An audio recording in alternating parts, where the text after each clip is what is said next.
Tapi saya nggak bisa ngebayang kalau seandainya tahun 2026 Indonesia tampil di Piala Dunia. Iya. Itu terkubur semua permasalahan PSSI. Selesai. Memang masih ada game dulu ya PSSI-nya. Statement sekali ya. Iya, dulu ada game gini. PSSI-nya sebobrok apa asal timnasnya bagus, udah gue lihat bagus gitu loh. Nah, sekarang terjadi seperti itu kan. Apapun itu ya yang sekarang mungkin dilihat buruk atau masih kurang, ya ibaratnya biarin aja dah dulu lah. Yang penting timnasnya lagi bagus. Tapi yang pasti memang secara timnas kita nggak usah ngomongin lagi lah. Memang sudah sekarang kalau bisa dibilang rapornya A+ lah. Jadi menurut saya nggak diperintah sama Pak Erik pasti. Miss. Atau dia tidak tahu, atau dia tidak dapat info. Jadi menurut saya dia hidup dengan keasikannya sendiri di PSSI ini ngurusin timnas, gitu loh. Jadi sebagai timnasnya jadi semua orang lihat timnas sekarang mainnya bagus lah gitu ya. Tapi yang lain menurut saya terbengkalai. Oke lah, kita mau mengatur ini bagaimana caranya biar supporter away itu lebih tertib. Ya sudah, kami ini para supporter sudah punya formulasinya. Cuma kapan yuk PSSI mau ngajak ngobrol, kapan mau dilakukan, karena mitigasi ini harus tetap dilakukan.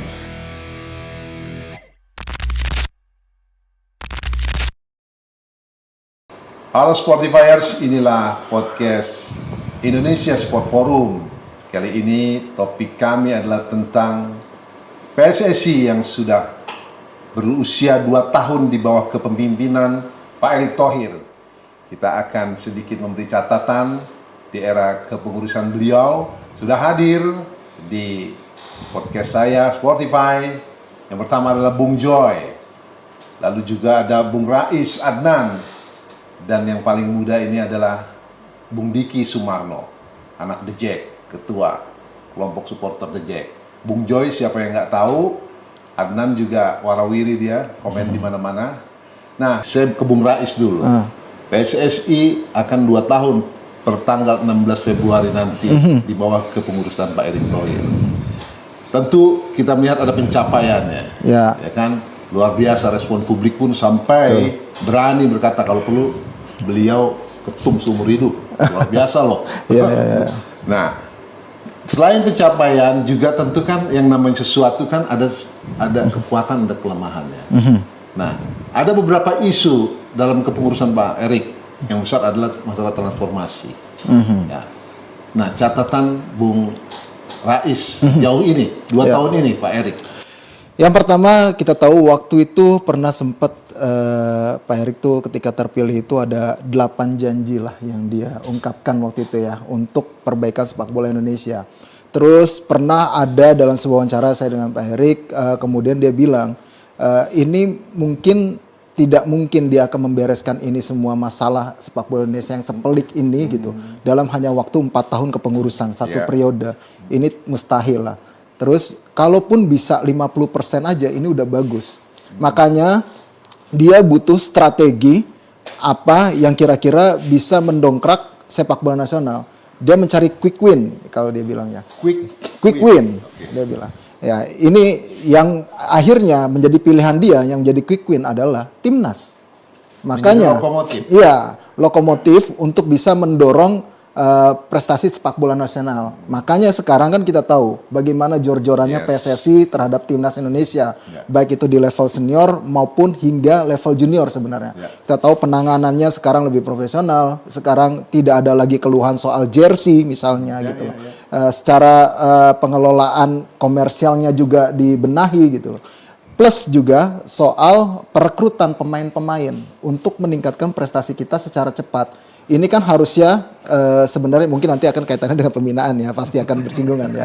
Tapi ini adalah mungkin jalur shortcut yang memang dijalani oleh coach oleh Pak Erick gitu untuk bisa membawa timnas Indonesia berprestasi dengan cepat waktu itu.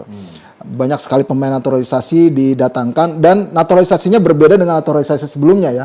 Karena kan yang dinaturalisasi memang harus berdarah Indonesia, kemudian memang yang grade-nya memang ya di level B atau A lah gitu, ya di klubnya. Yang pasti secara naturalisasi lebih bagus, makanya kan hasilnya lebih bagus. Dengan menjadikan timnas sebagai lokomotif, Anda anggap PSSI sudah on track? Sejauh ini untuk timnasnya on track. On track. Kalau kita ngomong kompetisi sekarang misalnya. Nanti dulu kompetisi. Oh, kompetisi nanti dulu. Bung Joy, PSSI dengan lokomotifnya timnas dibilang sudah on track dan publik pun menganggap itu yes. Komentar Bung Joy. Ya, awalnya sih saya skeptis dalam arti ini kok Erick Thohir ini terlalu menganak-emaskan timnas dengan pemain-pemain diasporanya. Tapi lama-kelamaan saya menyadari bahwa mengurus sepak bola di Indonesia ini bukan cuma susah, tapi susahnya banget. Nah, 4 tahun untuk satu periode kepengurusan PSSI itu boleh dibilang nggak ada urusannya, kira-kira cuma 1 menit 2 menit lah dalam satu hari. Jadi pendek banget. Dan ini sepak bola harus didorong dengan cara yang paling bukan instan ya, tapi cara yang paling jitu untuk menggenerate income dulu. Income persepak bolaannya harus digenerate dulu. Saya rasa dengan timnas ini nggak ada salahnya juga sih, walaupun saya selalu kritik bahwa itu jalan pintas lah, naturalisasinya terlalu banyak lah, pemain diasporanya terlalu banyak. Tapi pada satu titik ketika Erick Thohir mengatakan bahwa ini sebetulnya untuk menggenerate dulu income-nya, income industri ya. Karena kan dengan prestasi tim nasional meskipun ya kita kelihatan kan peringkat FIFA naik, punya peluang besar bahkan untuk bisa lolos ke putaran 4 lah paling enggak di Piala Dunia. Kan ada industri yang bergerak. Walaupun kalau kita berbicara di level klub beda lagi, tapi di level timnas nih sudah ada industri yang bergerak, bergejolak lah gitu untuk bisa mendanai persepak bolaan nasional. Nah ini momentumnya. Cuma problemnya 2 tahun ini memang kalau konsentrasinya untuk timnas sampai nyediain private jet lah segala macam gitu kira-kira oke saja. Tapi saya tadinya berharap karena Erick Thohir itu tokoh yang sangat prominent, yang sangat bukan cuma dia capable, dia punya akses segalanya. Jejaring ya. Dia punya akses politik, dia punya akses finansial, dia punya akses internal eksternal dia kuat. Saya sih mengharapkannya dia meletakkan dasar pembinaan. Sebetulnya dia tinggal perintah sih. Dia tinggal perintah. Jadi, kamu Asprof gitu ya. Meskipun tidak mudah. Kamu Asprof ABCD lah, dia bisa pilih 6 atau sampai 8 yang pusat-pusat pembinaan. Jakarta, Medan, Surabaya, Bandung misalnya gitu. Kamu harus benar-benar menggelar kompetisi usia muda. Jadi disentralisasi. Kenapa? Disentralisasi. Bukan Dipilih. diprioritaskan dulu. Kalian yang harus jadi percontohan.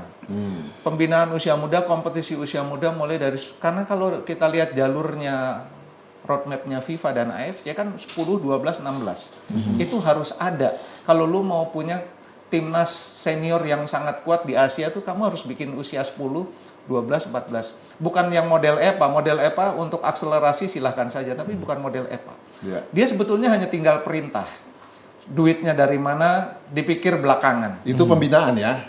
Pak Erick sebenarnya tinggal. Kalau dia concern pada pembinaan usia muda, dia sebetulnya tinggal perintah. Meskipun perintahnya gampang, pelaksanaannya pasti susah banget. Dia harus mikir lagi sama timnya, bagaimana nih menggerakkan supaya, karena di pembinaan usia muda itu juga bukan barang yang gampang tuh. Saya udah 14 tahun di situ, bukan barang yang gampang, duitnya banyak, konsentrasinya banyak, gangguannya juga banyak, masalah sosialnya juga banyak. Jadi bagi PSSI itu pasti kerjaan berat untuk mendorong Asprof ini bekerja menggelar kompetisi. Karena kalau bukan dari kompetisi nggak mungkin kita punya timnas yang kuat. Harus dari kompetisi. Nggak mungkin hanya dari festival atau dari turnamen. Nggak mungkin karena jam terbang pemainnya dikit banget. Kalau dari festival atau dari kompetisi adalah kawah candra di muka untuk membentukkan timnas. Jadi kalau roadmap-nya AFC itu bilang usia 10, 12, 16 itu paling tidak dia harus 30 competitive matches satu musim. 30 competitive matches. Tapi tidak boleh lebih dari 40 competitive matches. Karena anak-anak ini belum boleh diforsir. Tapi 30 itu syarat minimal. Dulu Liga Kompas bisa bikin satu musim 30 pertandingan, sekarang nggak bisa. Kenapa?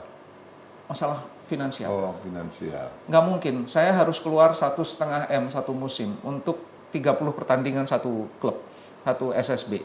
Nggak mungkin. Saya harus bayar lapangan, saya harus bayar perangkat pertandingan, event organizer-nya, itu anak-anak yang ambil bola dan segala macam. 1,5 M. Kalau buat orang bilang 1,5 M nggak mahal ya. Tapi kalau di level usia muda itu berdarah-darah.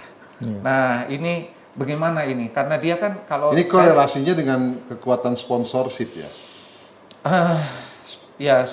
Sponsorship kita hanya bisa ngomong di level yang paling tinggi. Atensi di level bawah, kelompok umur, pembinaan belum kuat. Belum cukup untuk menggenerate income dari sponsorship. Belum cukup. Nggak ada. Oke, Bung Joy, sekarang kayak mau ke di lapangan nih, supporter nih anak muda. Pak Erik itu sepertinya populer banget. Iyalah, Ya kan? pastilah. Pak Erik dengan timnasnya, bahkan kemarin dengan STY-nya, sekarang ada Patrick Kluivert, ya kan? Suara anak muda, suara di lapangan, supporter, sesungguhnya 2 tahun ini bagaimana? Ya selama timnasnya oke ya oke lah. Kalau ngomongin timnas ya, kalau ngomongin timnas, selama timnasnya oke ya oke lah. Kita nggak ada masalah apapun lah. Maksudnya happy kok, semua orang happy kok sama prestasi timnas sekarang gitu loh. Nggak ada, kayaknya nggak ada yang misa-misu, oh harusnya bisa gini ya. Nyatanya kita ada di posisi sekarang ini gitu loh. Jadi nggak ada masalah kalau masalah timnas. Tapi kalau untuk masalah yang lain, ya sebagai supporter kan pasti kecewa dengan itulah. Katanya supporter kalangan muda milenial kemari itu nggak mau tahu tuh. Yang penting gue mau tahu timnasnya. Lah iya, karena timnas itu adalah produk. Okay. Dan Pak Erik kan jago banget di dunia industri ya, dia pengusaha segala, dia menciptakan produk yang tepat, yang bagus, sesuai dengan kebutuhan apa yang dimau sama masyarakat Indonesia gitu loh. Ya kebutuhannya apa sih? Pemain-pemain timnas yang diaspora, cakep-cakep, ganteng-ganteng gitu loh. Terus ya udah, akhirnya kan ada pasar baru tuh di stadion. Nah ketika semua orang yang di segmen AB datang ke stadion, yang ada di CDE, teman-teman kita yang lain ngotot juga pengen ke stadion juga, karena kan melihat influence itu. Anak-anak muda kurang quote unquote tapi peduli dengan pembinaan, itu mau urusan bapak-bapak lah. Ya iyalah, nggak ada urusan. Nggak bener, memang nggak ada urusan. Begitu, sebegitunya. Lah, memang sebegitunya, karena kan baik lagi kita ini konsumen. Oke. Penonton supporter ini konsumen, yang kita mau tahu cuma apa yang disajikan. Kita nggak mau tahu itu tanamnya hidroponik apa segala macam ya. Nggak peduli lah. Tapi sebagai ketua kelompok supporter, peduli. Masukannya yang jelas bahwa tadi gini. kan sudah disinggung sedikit oleh Bung Jo. Malah gini, aku cuma mikir, aku punya anak nih sekarang umurnya 11 tahun. Ya tahun ini 12 tahun lah. Dia bisa jadi pemain bola nggak ya gitu loh. Maksudnya bisa main di timnas nggak ya? Gimana cara, berarti dia mesti harus istimewa sekali. Kayak kita bandingin Marcelino, Rizky Ridho, Pratama Arhan, Asnawi, Egy, 10 dari sekian juta anak Indonesia loh. Kesempatannya ada di situ berarti. Ya. Nah berarti gimana caranya biar ada di posisi itu gitu loh. Nah jadi memang butuh banget orang-orang yang memang concern sama pembinaan usia muda. Cuma kan baik lagi bahwa tadi cost itu usia muda tuh tinggi. Orang tua juga, saya sebagai orang tua juga mungkin waktunya nggak banyak buat nemenin dia latihan bola atau ikut kompetisi segala macam, terus harus bayar lagi apa segala macam. Ya memang artinya tadi sempat ngomong sebelum kita syuting ya, bahwa kayaknya ngebenerin bola Indonesia butuh investasi yang sangat amat besar, dan itu nggak bisa kejadian kalau bukan bagian dari pemerintah. Nggak tahu, katanya sih di negara-negara lain, Middle East segala macam, federasinya segala macam itu adalah bagian dari pemerintah yang pangeran lah segala macam gitu loh, perdana menteri segala macam kayaknya begitu. Ya karena memang sepak bola itu kan cerminan sebuah bangsa. Kita ngelihat bagaimana Indonesia sekarang gegap gempita dengan sepak bolanya. Ibaratnya masyarakat Indonesia lagi dikasih mimpi nih sama Pak Erick Thohir nih. Senang kita dikasih mimpi, bentar lagi mewujudkan, dikasih harapan nih, dikasih harapan nih. Tapi ketika memang itu nanti misalkan amit-amit ya, semoga kita lolos lah. Misalkan itu gagal, kita kan akan bereaksi seperti apa sih? Apakah mewajarkan sebuah kegagalan, ataukah memang menjadi trigger bahwa yuk kita benerin sepak bola lagi kita sama-sama yuk. Artinya semua orang nonton deh sepak bola usia dini. Kayak misalkan kalau di Inggris ada Sunday League segala macam yang usia-usia mudanya juga ada. Semua orang rame-rame datang ke kompetisi misalkan Liga Kompas, datang deh nonton gitu loh, ramein.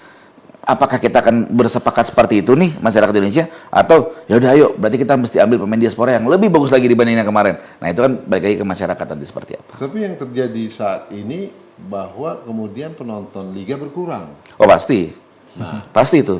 Itu makin rumit lagi nanti. Itu runyam lagi, itu kan makanya tadi aku bilang ini harus kerja pemerintah investasi besar. Ini harus kerja bener-bener semua ibaratnya gini, kalau aku jadi presiden, kalau aku jadi Pak Prabowo hari ini, aku akan panggil semua kepala daerah, aku akan bilang, tolong stadion di setiap provinsi itu dibagusin dan harus dijadiin kandang di setiap tim yang ada di situ dan harus ngidupin sepak bola usia dininya di situ udah. Itu jadi kayak road to, misalkan road to JIS, kompetisi Liga Jakarta nih, anak-anak mudanya road to JIS, ujungnya mereka gimana cara main di JIS kayak road to Wembley lah gitu loh. Ya udah langsung harus begitu, diperintahin begitu. Betul tadi Om Joy bilang, memang harus diperintah, masalah teknis mah kumhangke lah gitu loh. Cuma kan yang penting harus ada perintahnya dulu nih. Nah, masalahnya hari ini kan Pak Erik fokus untuk mewujudkan mimpi masyarakat Indonesia di satu sisi itu dulu. Baik. Gitu loh. Bung Rais, Ya.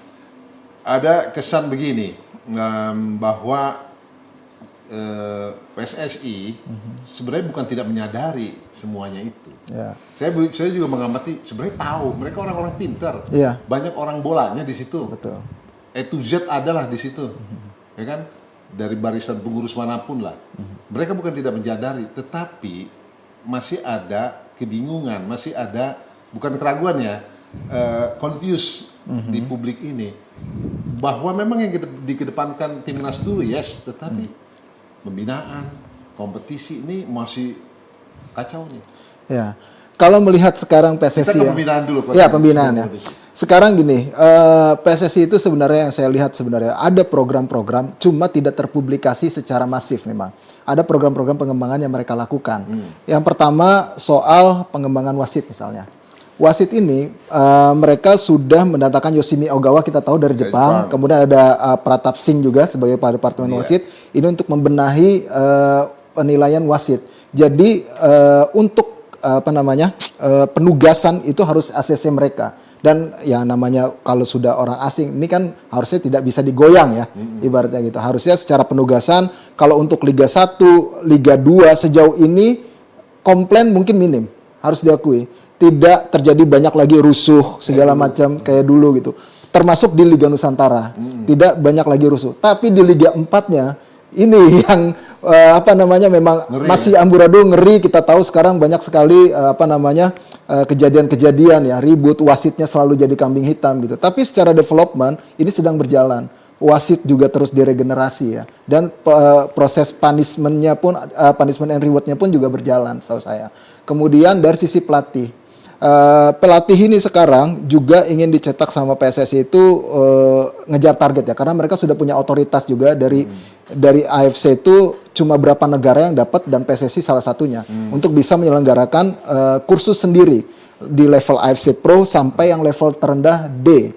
Makanya sekarang PSSI coba menggulirkan lagi ada namanya coach educator sekarang di beberapa daerah. Jadi pelatihnya pelatih. Nah, kemarin tuh ada di Medan terakhir kemarin tuh yang saya tahu. Emang ada Ismet. Itu jadinya instruktur. Iya, semacam instruktur. Tapi untuk lisensi yang mungkin lebih kayak D gitu, untuk instruktur untuk lisensi D. Jadi secara pemahaman filosofi ini sepak bola kita ini harus bisa sampai seragam nih sampai bawah. Kan kita punya Villanesia nih. Yeah. Cuma Villanesia ini harus ada pembaruan memang, ada update. Nah itu di situ tuh tugasnya coach edukator. Memang ada yang peduli dengan Villanesia saat ini? Saat ini mungkin kalau sekarang tidak ada yang peduli, tapi di level grassroots peduli, Bang. Oh gitu? Iya, pada menerapkan itu, Bang. Di SSB, saya nggak tahu ya kalau di Liga Kompas. Kalau di Liga Top Score, mereka mencoba untuk menerapkan itu. Ada banyak pelatih yang mencoba menerapkan itu, Villanesia. Tapi banyak yang bilang memang butuh pembaruan mengikuti sepak bola modern. Iya, butuh pembaruan lagi. Kurikulum kita, filosofi sepak bola kita. Walaupun memang sebenarnya kalau secara filosofi itu harus sama dengan yang namanya pelatih timnas kan.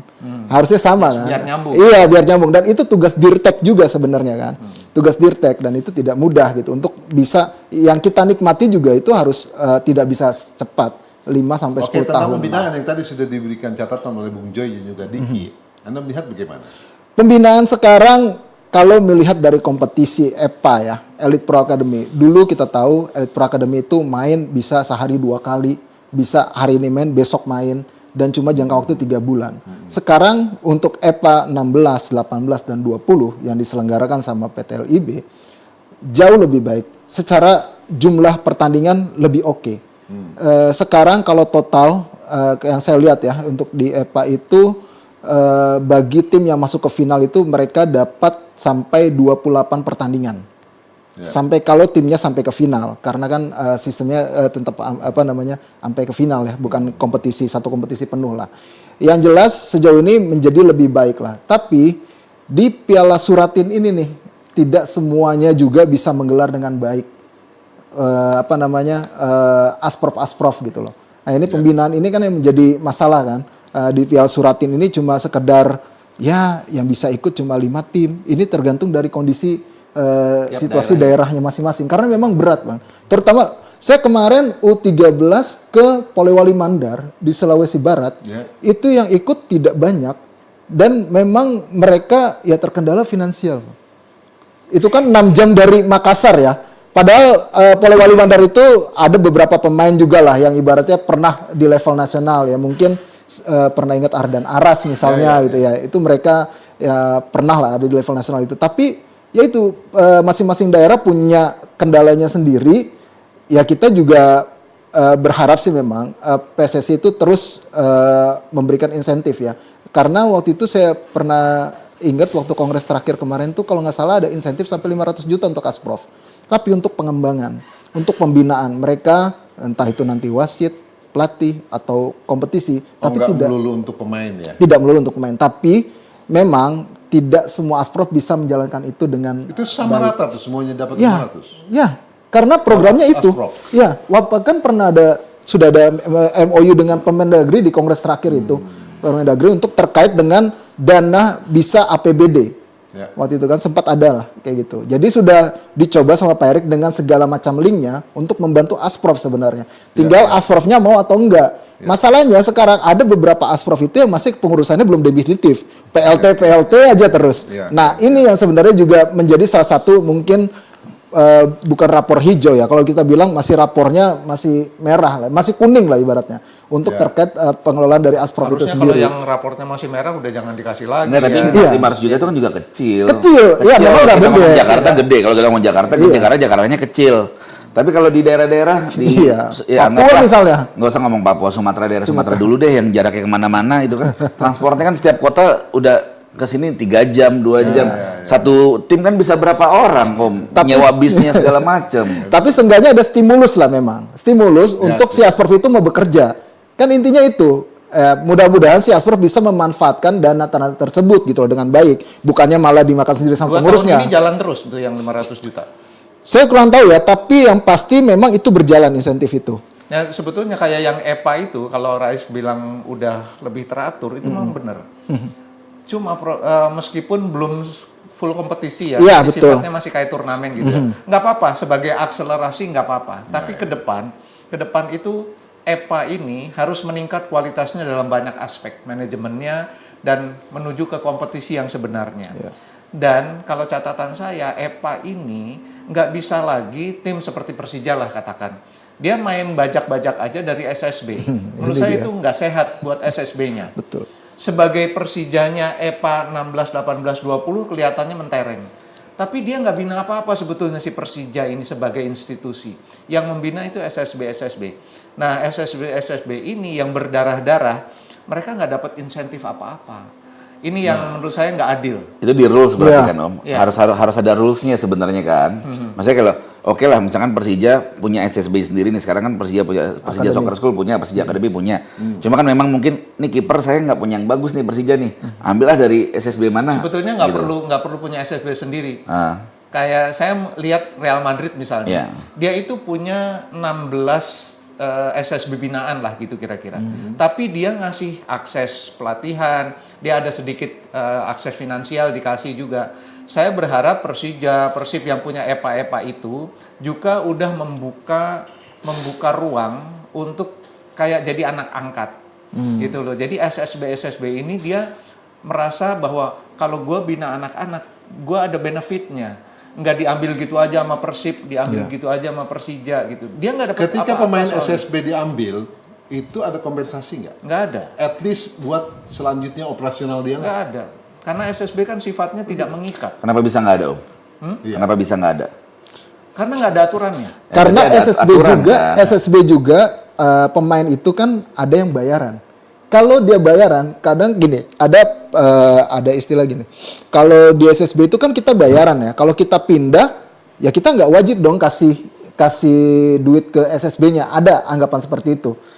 Karena Iya. kita bayar, Oke, bukan gratis, bukan berarti- dididik secara gratis beasiswa. Kalau itu ya berhak SSB minta bayaran ke klub yang ngambil misalnya. Berarti ini tahun ketiganya Pak Erik, PR-nya adalah dia harus punya database semua murid SSB dan SSB. Iya. Jadi memang harus terakreditasi kayaknya gitu loh. Ya, bos, Karena proses transfer kalau perpindahannya kan juga SSB gitu. yang ikut di kompetisi-kompetisi swasta, Ada. IJSL, semua datanya ada. Ada data. Online? Ada, iya. Di Liga Top Score juga ya. Yang pasti ada, saya nggak tahu online atau enggak. Yang di IJSL online, bahkan yang ikut di IJSL itu dia harus terdaftar pada asprof setempat. Setuju. Ya, Kalau enggak, betul. Itu nggak bisa dia ikut kompetisi IJSL Yes. Ya. tanpa ada nama Rekomendasi dia, SSB-nya, pemain-pemainnya ada di asprof. Ya karena kan Sebetulnya datanya ada story kan begini Bung Joy, ketika seorang anak ingin bermain bola lewat SSB harus ada iuran. Nah kesulitan membayar iurannya orang tuanya, kan ada story begitu kan. Nah itu kan seharusnya menjadi perhatian kan. Betul, itulah kenapa kritik saya terhadap bukan EPA-nya sebagai EPA ya, tapi cara-cara pembentukan EPA itu kurang sehat. Karena itu tidak melibatkan SSB supaya dia bisa hidup. Enggak, si SSB ini tiba-tiba pemainnya hilang aja. Kemana pemain kamu? Diambil Persija. Seseorang diambil membuat Persib. SSB itu sebenarnya nawaitunya apa sih? Dia mencari keuntungan atau Iya, bagaimana iya sih? benar. Dia sebetulnya kebanyakan SSB yang saya kelola ya, sebetulnya itu benar-benar sosial aja. Sosial. Dia nggak punya, dia Rugi nggak lah ya, punya- pasti rugi ya. Kalau itu hitungan hanya cost. dikelola dalam tanda kutip oleh orang-orang gila yang mau keluar uang, Betul. komunitas yang mau mengorbankan dirinya untuk nonton, untuk ngasih dukungan dan segala macam.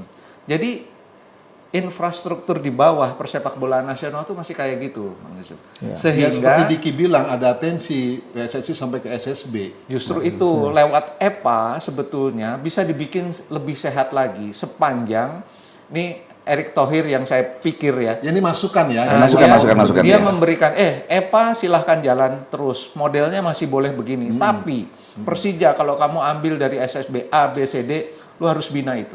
Minimal ada benefit yang bisa dia dapat kalau lu ngambil pemainnya. Atau kamu bina aja 10.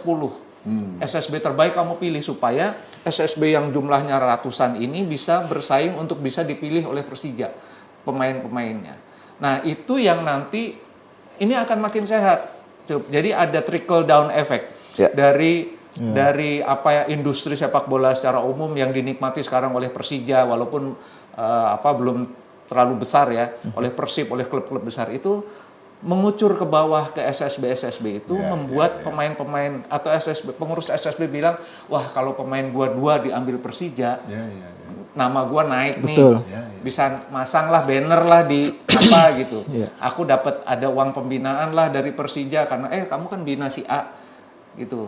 Ini ada uang pembinaan deh, dia bisa beli kon, beli gawang, beli apa segala macam. Selama ini Paling kan nggak menambah buat sewa lapangannya. atau sewa lapangan SSB nggak atau punya dikasih kalau Persija atau Persib punya lahan yang bisa dipakai, SSB binaan gua lu boleh pakai seminggu 2 kali di lapangan. Kan bisa, semua bisa gitu loh. Nah, ini kan nggak pernah terjadi. Nah, model EPA ini yang saya kritik soal manajemen perekrutannya dan manner terhadap SSB yang anak-anaknya dia ambil. Kan nggak ada selama ini main ambil aja gitu loh. Terus saya pernah, ini pemain kok di WO, saya bilang gitu waktu di IJSL. Ini kok kenapa nih WO? Pemainnya nggak ada Pak, katanya. Pemainnya cuma 13 orang, nggak bisa kita mainin. Lo pada kemana? Pada diambilin EPA, lagi seleksi. Oh, Seleksi. Lagi seleksi Iya, waktu itu. Seleksi ya. Ya kan? Iya, Kan nggak iya. sehat.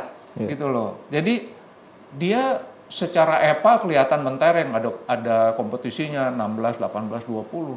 Tapi yang diambil, saya bilang ini nggak bisa di WO, kasihan dong. Gitu loh, nggak bisa bos, ini main 13 orang, nggak bisa gua mainin. Gitu loh. jadi pemain lahir dari SSB itu sebuah keniscayaan kan? Ya tapi kan bukan memang sekarang kita juga lagi begitu ya. Kan di timnas juga begitu. Kan yang gengsi tinggi itu pemain timnas ya. Pemain yang main di Liga 1-nya berapa orang kan begitu. Iya. Ya kalau mau ngomong manner dan etika gitu maksudnya. Kan yang akhirnya kan jadi begitu bahwa makanya kemarin sorry aku appreciate sama STY gitu. Tapi kalau memang Pak STY itu membawa timnas kita ada di posisi sekarang dengan mayoritas pemain Liga 1, wah fight habis-habisan untuk mempertahankan. Iya. Tapi kan faktanya kan berbeda. Berbeda. Gitu loh. You melihat bagaimana nih kemarin kita lihat Patrick Kluivert Iya. dengan timnya sudah masuk stadion tuh, lihat Liga 1. Iya, tiap dia masuk nonton Persija nggak menang lagi, kurang ajar emang makanya. Sebel juga nih. Ya pemain jadi jago banget kayak Biak pas Iya, lawan Persija Biak jadi jadi bagus bagus banget. Bagus banget. Dia main gini, Mati-matian. PHP aja ini, gitu kan. Ya nggak tahu artinya masalah gini. Artinya sih gini Om, maksudnya kalau aku sih ngeliatnya berharapnya memang banyak pemain dari Liga 1 yang main untuk timnas Indonesia gitu. Karena kan memang diaspora ini kan akan ada limitnya nanti nih. Tapi kan nggak tahu kapan limitnya nih gitu loh. Hari ini mungkin agak banyak. Kalau udah nggak menjabat masih Ya, mungkin diaspora bisa nggak masih juga akan gitu. turun Iya. atau enggak? Ya enggak juga gitu. Tapi kan artinya Liga 1 ini mesti perlu dijaga. Kalau memang semua pemain diaspora nggak dari Liga 1 ya udah Liga 1 bubarin aja kan begitu ibarat kasarnya gitu loh. kena sanksi Buat ibaratnya buat apa ada liga, kita bikin fun football aja gitu. Kalau buat fans doang mah fun football aja gitu loh. Tapi kan kita memang supporter ini kan pengennya cinta terhadap timnas tuh jauh lebih tinggi gitu dibandingin klub sebenarnya kalau saya gitu. Jadi ya dukung gini. Makanya saya datang final SEA Games di Kamboja karena terakhir saya nonton final SEA Games itu di GBK tahun pokoknya kita 2011. final lawan Thailand enggak? Lawan Malaysia. SEA Games. Kita final lawan Thailand. Malaysia? Enggak, lawan Thailand itu Kiatisuk Simianuang zaman dulu itu yang rusuh tuh kita kalah di penalti. Iya. Itu kita kalah di penalti. Nah, itu SEA Games tuh kayaknya tuh. Itu SEA Games nanti di GBK tuh. Puk, waduh. Nah, akhirnya nonton lagi pas SEA Games kemarin pas lawan Thailand juga tuh pas final. Jadi ya memang supporter maunya sih pemain-pemain yang dekat dia bisa membela timnas ya udah kalau memang istilah kok kedaerahan kayak kemarin tuh ke waktu lawan Australia ke Qatar, saya berangkat ke Qatar langsung. Saya ngasih sial Persija ke Rido karena ya ini pride-nya kita. Ada loh pemain Persija, iya ada loh pemain Persija yang menyumbang berkontribusi di tim nasional. Nah kalau itu kan itu banyak terjadi, maka kan banyak lagi seperti yang berdonor. Tapi kayaknya masih panjang perjalanan ke situ. Lah ya kan makanya kan tadi Om Joy bilang itu kan telur sama ayam. Mau mulai mana dulu nih? Mau mulai pembinaannya dulu, mannernya semuanya dibenerin nanti ujungnya bener atau ya pokoknya sebenarnya kan prinsipnya gini. Bener itu udah pasti mahal, tapi mahal tuh belum tentu bener. Nah sekarang kita lagi mau yang di mana nih, pilih mau yang mana nih, gitu aja sekarang Bang. Iya dong. Bung Rais, mengulang nih tadi, Patrick Kluivert dengan timnya udah masuk stadion Liga 1 melihat pertandingan segala macam. Tapi ada aja nih yang nyinyir, alah nih PHP. Orang program diaspora itu masih Jalan. terus berjalan kok. Seberapa banyak kata di kita akhirnya yang diambil dari Liga 1. Dan kalaupun diambil, bisa nggak dia bersaing dengan yang ada, yang diaspora yang ada? Nah ini gimana? Pertama gini, kita ambil sisi positifnya dulu. Sekarang pelatih timnas itu lebih rajin datang nonton Liga 1 Daripada Dibanding sebelumnya. dibandingkan sebelumnya. Enggak, bukan dibandingkan sebelumnya. Ke stadion ya. Oh, ke stadion. Ke stadion ya. Sejauh ini, ya ini kan baru berapa pekan. Iya. Ya nggak bisa dibandingin juga dong. Ya belum kan bisa jadi STW waktu itu juga nonton dari televisi, dari rekaman kan bisa jadi asistennya juga dikirim gitu. Tapi yang pasti sekarang lebih terlihat. Ya kan? Lebih terlihat dan itu lebih memotivasi para pemain Liga 1 kita. Itu bisa dibilang seperti itu. Itu tidak bisa dipungkiri. PSBS Biak contohnya kemarin waktu lawan Persija. Itu benar-benar kalau saya nonton juga itu kayak pemain lagi kesetanan itu PSBS. Muhammad Tahir mainnya luar biasa banget di situ. Lebih semangat. Kelly Sloyer juga luar biasa. Dia cuma mau lihat di Jakarta, Tangerang sampai ke Malut. Sampai ke Malut. Malut itu kan asistennya kan si Alex Pastor sama Denny Lanzat kan. Tapi memang itu memang berefek memang kepada para pemain. Itu langsung tampil ya ibaratnya tampil menggila lah di dalam lapangan. Itu tidak bisa dipungkiri berpengaruh ke psikologis pemain. Pastinya mereka ingin menunjukkan. Di situ juga akhirnya mungkin bisa secara real Patrick Kluivert dan timnya itu melihat kualitas pemain Indonesia ini sejauh mana, termasuk kompetisinya, sehingga dia bisa memberikan input juga di situ. Selain dia memantau pemain, tapi pengelolaan kompetisinya juga dia bisa ngasih input kan, untuk bisa lebih membuat pembinaan pemain Indonesia ini lebih berkembang. Karena setelah itu kan dia rapat kan dengan PT LIB, katanya malah Patrick Kluivert lebih fokus gimana nih caranya nih pembinaan pemain Indonesia ini bisa lebih bagus. Dia pengen ada peningkatan itu katanya. Nah, yang pasti berarti dia kan lumayan concern untuk pembinaan, menghasilkan lagi pemain-pemain dari dalam negeri sebenarnya. Kompetisi dalam negeri di mana kompetisi juga harus lebih ditingkatkan. Sekarang ya ada nilai positif dari sisi itu, tinggal bagaimana kita tunggu nih hasil dari pantauan dia, ada nggak sih nama-nama kejutan yang bakal dipanggil, nama baru, betul. Kalau nggak ada ya berarti pakai database yang itu aja. sejauh ini. Tapi kita berharap ada nama baru, terus para pemain juga lebih banyak dikasih Baru kesempatan. banget ya, Rais, Ya, bukan yang udah mondar-mandir ya, tapi ada benar-benar nama baru yang memang Ada dipanggil. nggak, Dik? Sananta sih masih masuk lagi kayaknya. Nama baru. Oh, nama baru. Nama baru. Belum sih. Nggak tahu. Kalau dilihat dari daftar Nggak tahu. penyerang aja, top scorernya kan semuanya pemain asing. Pemain asing. Iya. Jadi sulit ya. Itu Yang persoalan. baru ya, sulit ya. Karena sekarang pemain-pemain baru itu pemain-pemain muda, terutama dari PSM itu banyak. PSM Makassar. Iya, PSM Makassar banyak. Borneo juga ada beberapa pemain yang lumayan lah. Mungkin bisa dicoba gitu loh. Tapi Persib itu yang Persib strikernya juga. tuh, yang pas putaran pertama itu Persib yang bagus yang mudanya tuh. siapa? Ferdiansa siapa?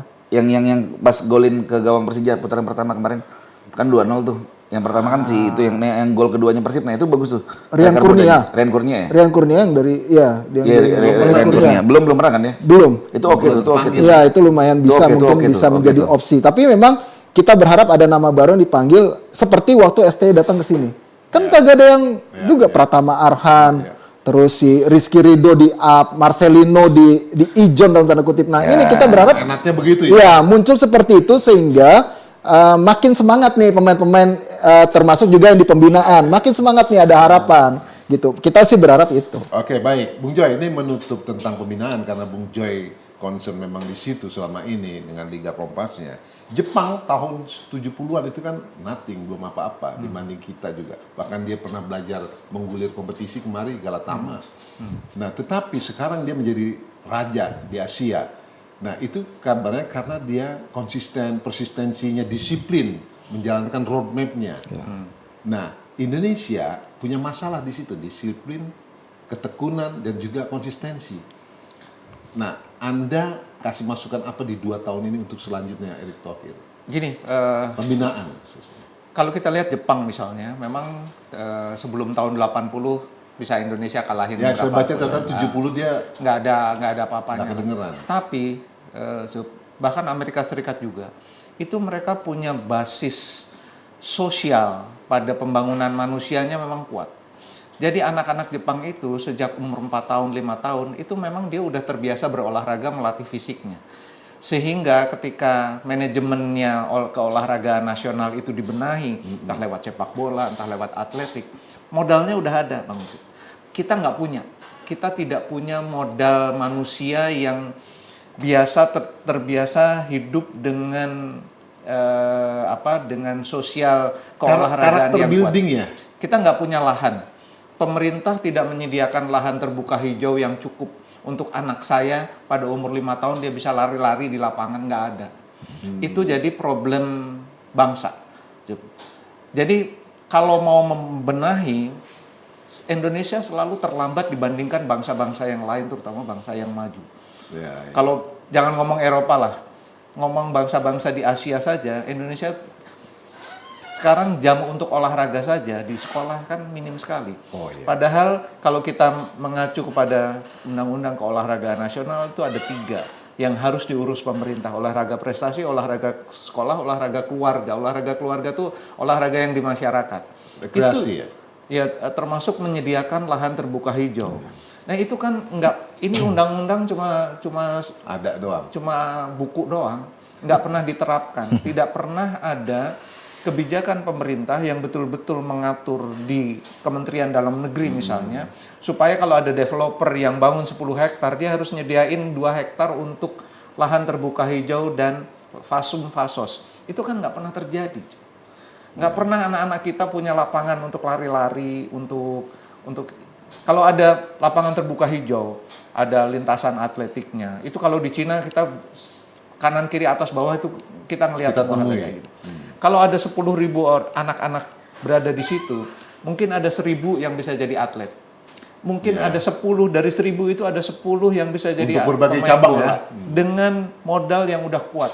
Ankle-nya kuat, ototnya kuat semuanya. Indonesia tidak punya itu. Kita selalu terlambat. Jadi kalau mau memulai itu ya harus dari paling dasarnya. Sehingga ketika saya membina anak-anak usia 10 tahun, saya udah lihat ototnya udah cukup kuat, tulangnya udah cukup kuat untuk dribble, untuk bawa bola, untuk header, dia udah cukup kuat. Kan kebanyakan kalau yang di SSB ya, guys, begitu dia datang, aduh, dia nendang bukan soal teknis, tapi kekuatan ototnya nggak ada.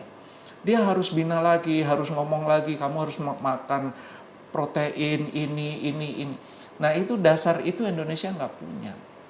Iya, mendasar ya. Betul, sangat Dasar dan mendasar. mendasar. Iya. Makanya Cina sekarang bukan cuma nomor 1 di ekonomi, tapi juga nomor 1 di olahraga. Kita bisa lihat Karena di mereka Olimpiade. betul-betul membangunnya tuh dari bawah. Itu betul-betul social nation building lah dari bawah. Oke. Kita selalu terlambat. Kalaupun sudah dimulai, harus dibenahi lagi hal yang paling basic. Bukan cuma skillnya nendang bola, tapi otot engkelnya nggak kuat, Iya. pahanya nggak kuat.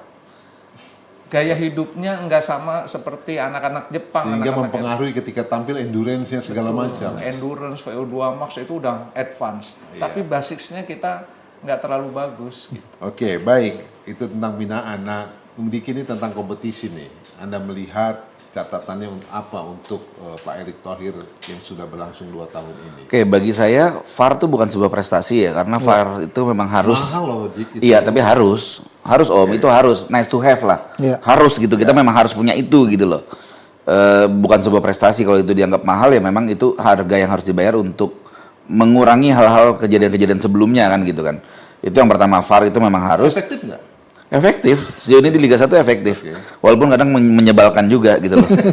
menyebalkan lah. Ada gunanya lah ya. Iya, VAR itu memang efektif dan menyebalkan. Yang kedua, pemain asing jadi 8. Iya. Pemain asing jadi 8 di Liga 1. Oke. Bagi kami, bagi fans sih oke, nggak ada masalah. Katanya musim depan juga mau nambah lagi. Katanya mau nambah lagi. Katanya mau nambah lagi. Yang mainnya bisa berapa gitu, terus berapa lagi segala macam. Ya oke juga, nggak ada masalah. Artinya kan memang kompetitif ke lokalnya juga bisa lebih bagus. Asal memang Tapi itu sejauh ini kualifikasi mereka bagaimana di mata Bro Dik? saya ngeliat tim saya aja Persija ya. Ya ada pemain asing yang jelek juga. Ya itu kan Iya. balik lagi.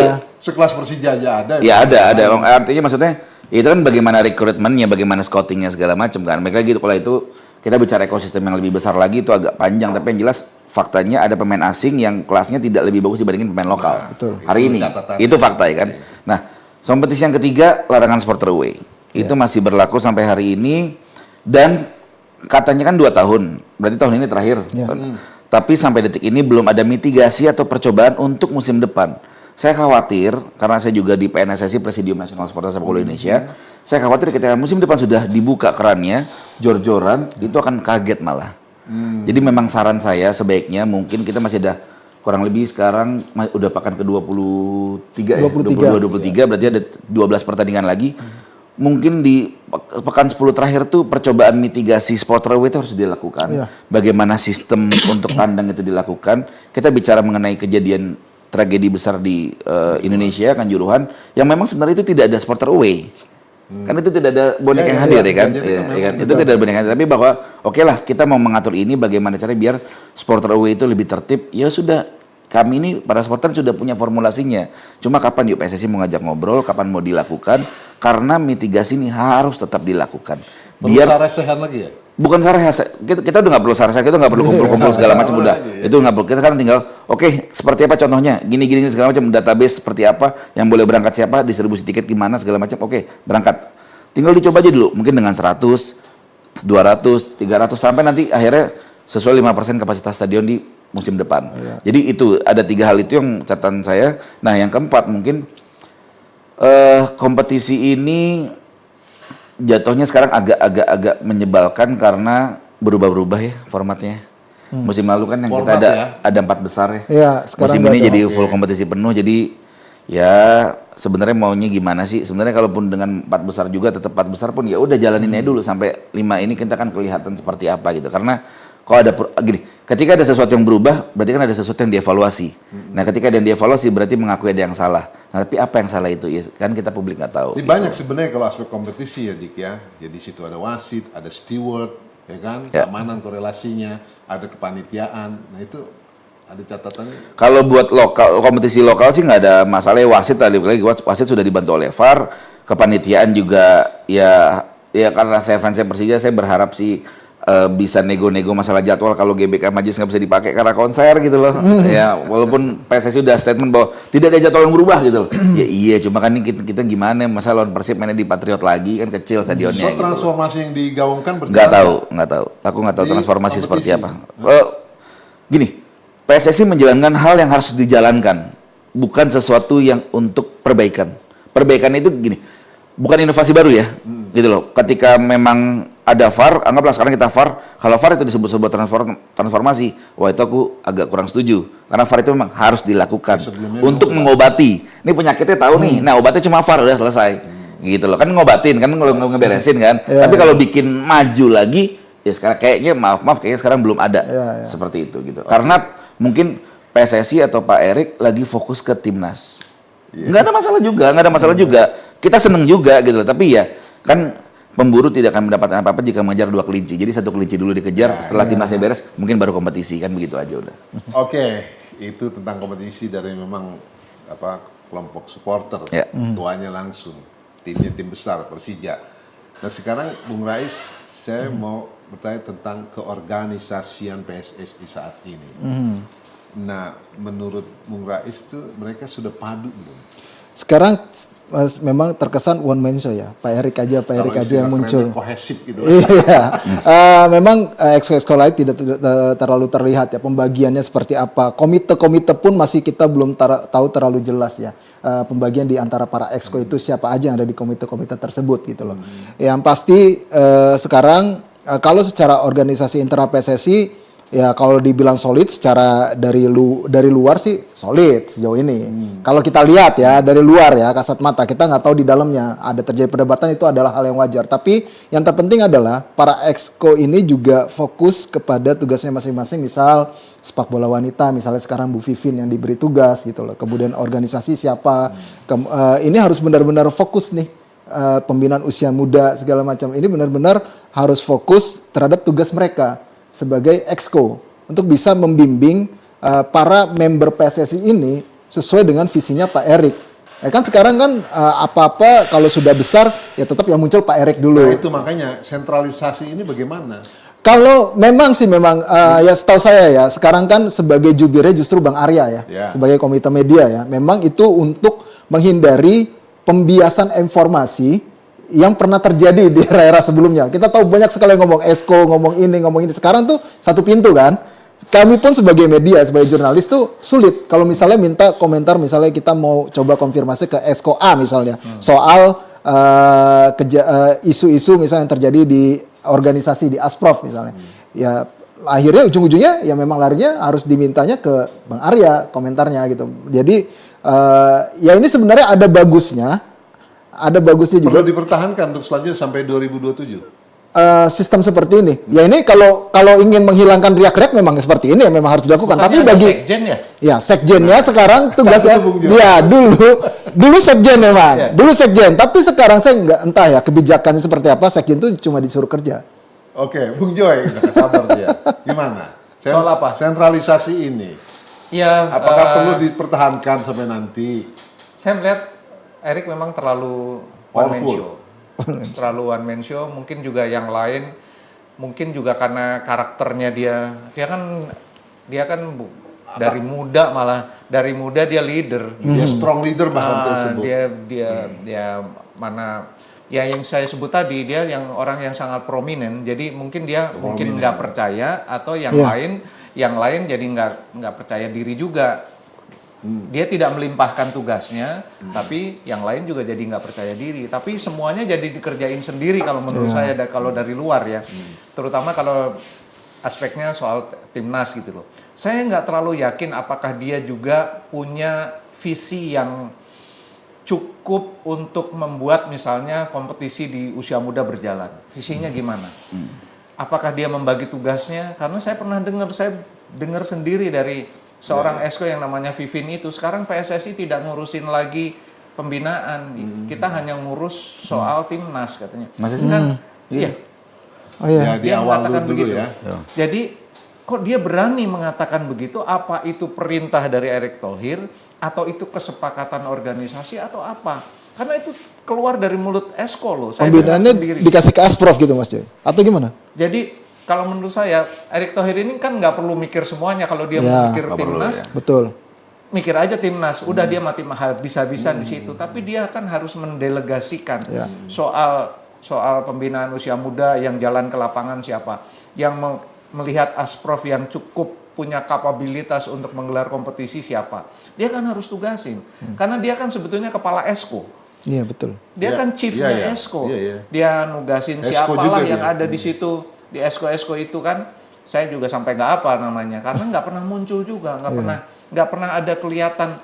Kamu tuh kerja apa? Saya kemarin di pembinaan usia muda perempuan di Kudus, ya. Nggak ada satupun orang pentolannya PSSI yang datang. Yang datang adalah wakil sekjen, gitu loh. Iya. Iya. Jadi menurut sekjen saya siapa? Hari ini- itu wakil sekjennya ini Ratu Tisa ya? saya Bukan. bukan. Bukan wakil sekjen, Pak. Bukan wakil itu. Wakil sekjen pun tidak. Wakil sekjen. Saya bilang ini kan bibit awal dari pembinaan usia muda di kelompok perempuan. Loh, nggak ada orang pernah bikin.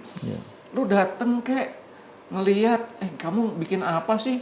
PSSI itu seumur-umur nggak pernah bikin kayak gitu. Bentuknya masih festival, Cuk. Iya, Tapi itu mula. Karena nggak pernah kepikiran loh. Bisa ngumpulin segitu banyak perempuan usia 10 dan 12 tahun tanding, nggak pernah kepikiran. Sekarang udah 8 kota, nggak ada orang PSSI yang prominent yang datang, gitu loh. Jadi menurut saya nggak diperintah sama Pak Erick pasti, Miss. atau dia tidak tahu, atau dia tidak dapat info. Jadi menurut saya dia hidup dengan keasikannya sendiri di PSSI ini ngurusin timnas, gitu loh. Jadi sebagai timnasnya jadi semua orang lihat timnas sekarang mainnya bagus lah gitu ya. Tapi yang lain menurut saya terbengkalai. Ini Dan catatan Bung Jo ini ya. ini catatan saya. Karena yang lain menurut saya nggak kelihatan kerjanya. Ya kan? Iya. Kalau yang namanya Arya itu backing up-nya Erick aja gitu loh. Dia ngomong bla bla bla bla hanya untuk nge-backing Erick. Tapi dia kerja apa untuk pembinaan? Saya nggak tahu. Vivin kerja apa untuk pembinaan perempuan karena dia urusannya perempuan. Ya. Kan dia harusnya kontaknya Sepak bola sama kita. SBWI. SBWI, betul. Gitu loh. Yang bikin semuanya yang saya sebut tadi. Ya. Piala Pertiwi lah, Ya. apalah yang bikin bukan Vivin, Ya. gitu loh. Jadi menurut saya ini Pak Erick dengan semua kapasitasnya dan kapabilitasnya, menurut saya menjadi kontraproduktif terhadap organisasi PSSI karena dia terlalu nonjol sendirian, yang lain kemungkinan besar dalam benak saya nggak berani untuk berinisiatif atau dia tidak memberikan delegasinya. Nggak tahu, itu yang tahu cuma Erick Thohir. Nanti kalau ketemu Erick Thohir saya mau tanya. Nanti dia nonton. Dan berharap itu dibenahi untuk sisa kepengurusannya. Sampai 2027 kan? Tuh. Iya. Oke, ini closing statement. Ya. Jadi, tolong Anda berikan catatan juga selain yang tadi itu ya ada pembinaan, ada kompetisi, dan ada ujungnya timnas. Silakan. Ya, untuk selama 2 tahun ini memang kami supporter Rakyat Indonesia itu dikasih mimpi yang bagus banget sama Pak Erick Thohir. Kita sudah ada di posisi seperti sekarang. Kita ada lolos semifinal Piala Asia U23 lolos, terus hampir masuk Olimpiade, terus sekarang hampir masuk Piala Dunia dan lagi sedang mencoba masuk Piala Dunia. Jadi waktu itu saya pernah ketemu Bang Arya, Bang tanggung Bang, lolosin aja lah. Walaupun targetnya bukan sekarang ya, tapi tanggung lah, udah sampai sini nih, udah kejar aja lah gitu loh. Jadi ya terima kasih selama 2 tahun ini memang memberikan sesuatu yang selama ini dinantikan oleh masyarakat Indonesia. Tapi sekali lagi bahwa sepak bola itu bukan hanya tentang prestasi yang di depan mata sekarang kita, tapi ini sepak bola ini sebuah ekosistem, sebuah dunia sendiri yang memang hulu hilirnya perlu dipikirin matang-matang, perlu disiapkan. Sepak bola itu harus disepakati apakah ini sepak bola adalah olahraga prestasi atau olahraga industri, kan gitu. Kalau olahraga industri maka ayo Pak Erick pasti jago banget ngidupin industri sepak bola. Saat ini banyak klub yang sedang berjuang untuk bisa hidup di industri sepak bola, bahkan di klub Liga 1 pun susah buat hidup gitu. Jadi saya berharap di tahun ketiga, keempat sampai 4 tahun ya, di tahun ketiga dan keempat ini Pak Erick fokus juga ke Liga 1, Liga 2 dan di bawahnya untuk dihidupkan industrinya seperti apa. Saya yakin Pak Erick dengan kekuatannya pasti mampu untuk itu. Terima kasih juga sekarang sudah banyak membantu mengenai sponsor Liga 1 BUMN ya. BUMN dan Liga 2 juga BUMN gitu tadi. Tapi lebih dari itu kita butuhin untuk gimana caranya ngajak orang datang ke stadion, menjadi sepak bolanya itu menarik, sepak bola footballtainment. Standarnya Pak Erick pasti punya lah. karena udah pernah megang Inter Milan dan lama di Amerika pasti tahu lah bagaimana NBA segala macam. Jadi ayo Pak Erik, apa yang didapat di luar sana dipakai di Liga 1, dirapin, dibagusin. Kalau masalah timnas nanti insya Allah kalau liganya udah solid banget, nanti kita akan nemu tanpa harus cari-cari dan keluar uang lagi untuk diaspora sih. Itu aja, makasih. Oke, Bung Rais sekarang. Tapi saya nggak bisa ngebayang kalau seandainya tahun 2026 Indonesia tampil di Piala Dunia. Iya. Itu terkubur semua permasalahan PSSI. Selesai. Selesai. Memang masih ada game dulu ya PSSI-nya. statement sekalian. Iya, dulu ada game gini. PSSI-nya sebobrok apa asal timnasnya bagus, udah gue lihat bagus gitu loh. Nah, sekarang terjadi seperti itu kan. Apapun itu ya yang sekarang mungkin dilihat buruk atau masih kurang, ya ibaratnya biarin aja dah dulu lah. Yang penting timnasnya lagi bagus. Tapi yang pasti memang secara timnas kita nggak usah ngomongin lagi lah. Memang sudah sekarang kalau bisa dibilang rapornya A+ lah dalam tanda kutip. Ya kemudian kalau di kompetisinya ini PSSI juga harus lebih tegas ya. Bagaimana terkait dengan aspek licensing club.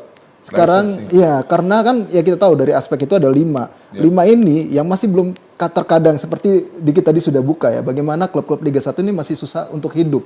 Masih susah untuk settle. Gimana caranya bikin tim-tim dari Liga 1 ini financial fair play-nya harus diterapkan ya. Apa ya yang sekarang tuh kalau nyebutnya dia apa ya? Bukan Salary cap. bukan salary cap juga, ya, tapi bukan ada salary cap maksimum ya. budget. Iya, ada maksimum budget gitu. Ya pokoknya keuangan masih Iya, masih itu. ya. Tapi ternyata PSM Makassar Iya, sekelas. iya, sekelas PSM Makassar loh. Masih sulit untuk mendapatkan sponsor di luar yang memang punya owner. Itu kan banyak klub-klub yang seperti itu. Gimana sih caranya menstimulus klub-klub untuk bisa lebih bisa hidup sebenarnya. Itu dari sisi kompetisi. Kalau dari amatir ya sekarang dia rubah format dari Liga 3 ke Liga Nusantara, itu menjadi lebih tereduksi untuk Liga 3 tidak ribut walaupun di Liga 4-nya masih belum banyak. Ya ini mesti dipikirkan lagi ya untuk format-format kompetisi di level bawah ini agar tidak terjadi banyak keributan lah. Oke, Bung Joy sekarang. Closing statement. Karena ini nih topiknya adalah 2 tahun Erick Thohir, kan saya kasih apresiasi lah untuk usaha dia terutama dalam konteks timnas. Dengan semua kontroversinya soal naturalisasi. Dinamika lah istilah dia. Karena hasilnya lumayan ada. Peringkat FIFA naik, apa segala macam. Indonesia di kelompok orang yang nggak pernah ngomongin bola sekarang udah ngomongin bola, gitu ya, ngomongin timnas. Walaupun persoalan di bawah, persoalan di klub, persoalan pembinaan itu masih ada. Ini udah 2 tahun nih dari 4 tahun, berarti udah 50%. Pak, tolong nggak usah bener-bener turun ke lapangan, tinggal perintah sebetulnya. Ini ada bagian yang belum digarap nih. Misalnya soal pembinaan. Kalau soal mutu wasit, mutu pelatih kan udah jalan dan terus itu digulirkan dan itu saya salut lah karena produksi pelatih berlisensi itu makin banyak. Wasit berlisensi pun makin banyak. Itu oke karena itu juga dari program lama. Tapi menurut saya dia harus perintah kepada esko-esko yang lain, kepada para profesional yang ada coba kamu pikirkan bagaimana itu kompetisi nggak usah di semua daerah lah terlalu ambisius. Pilih daerah-daerah pembinaan yang udah dari dulu punya sejarah. Kamu paksa mereka asprofnya bikin kompetisi yang ajak di usia muda. Nggak perlu skalanya provinsi, skalanya kabupaten dulu, tapi ada bergerak dulu di situ gitu loh. Kan dia tinggal perintah sebetulnya. Esko yang diperintah atau profesional yang diperintah suruh mikir gimana caranya. Dia nggak usah mikir, dia tinggal perintah aja. Jadi menurut saya perintah politis seperti itu penting karena dia leader dan dia punya pengalaman yang luar biasa. Begitu dia perintah harusnya jalan, gitu loh. Nah, kapabilitas dia harus dipakai untuk itu. Boleh silakan Pak Erik untuk konsentrasi di timnas. Mau diaspora apa segala macam, mau nyediain jet, mau nyediain apa segala macam silahkan aja itu hak dia dan dia punya kuasa, dia punya kemampuan untuk itu. Tapi dia punya juga kemampuan untuk merintah gitu. Merintah para profesional. Bikin dong. 8 aja lah, nggak usah. 8 asprof aja jalan nih kompetisinya. 14, 6, 10 kalau bisa, 12, 14, 16. Itu aja dulu. Kalau itu bisa jalan, paling tidak omongan dulu lah. Jadi 2 tahun ini kita akan lihat, 2 tahun ke depan setelah dia masanya berakhir, kita akan lihat perintah dia jalan atau enggak. Tapi diperintah dulu Pak, kalau nggak diperintah nggak akan jalan, gitu loh. Nah ini yang menurut saya pemikiran-pemikiran seperti ini harus ada. Dan harus ada orang-orang di PSSI yang mau menggerakkan. Harusnya itu kan sekelas sekjen ya.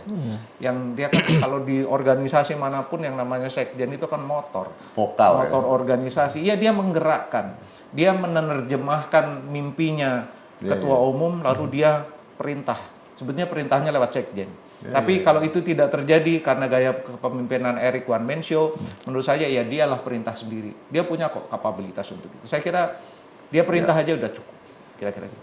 Terima kasih Bung Joy, Bung Rais, Bro Dik atas komentar dan pendapatnya tentang PSSI yang sudah 2 tahun di bawah kepemimpinan Pak Erick Thohir.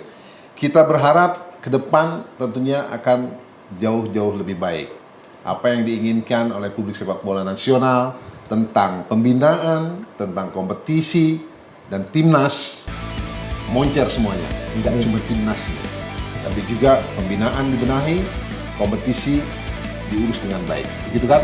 Ya, amin.